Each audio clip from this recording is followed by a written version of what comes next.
Yeah, hi and welcome here to the OnRobot booth. I'm going to show you a few things here that we showcase on our booth. We invited a couple of our partners in to show real life applications and real solutions that they sell in the market. One here is from Eckhart, our partner, that is showcasing a sanding operation, sanding application. In this example here, we're using a OnRobot with our force torque sensor and our sander, OnRobot Sander.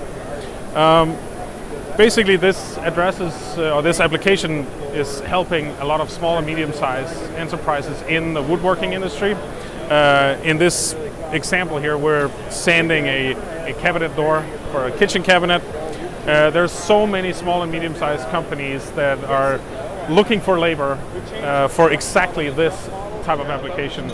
And an application like this costs below $100,000. You can get going with automation and quickly reduce the time you spend on your operation, right?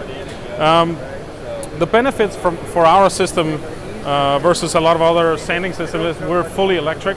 We don't use any pneumatic air, any compressor. So it's very easy to mount, to install and get up and running, and it's cheaper to run in your operation, right? So your OpEx is lower. We have a automatic grid changer that comes with the sander. So even changing the different grids, these pads here, can be done fully automatically. So it comes as a standard solution here, and it's our example of a sanding application.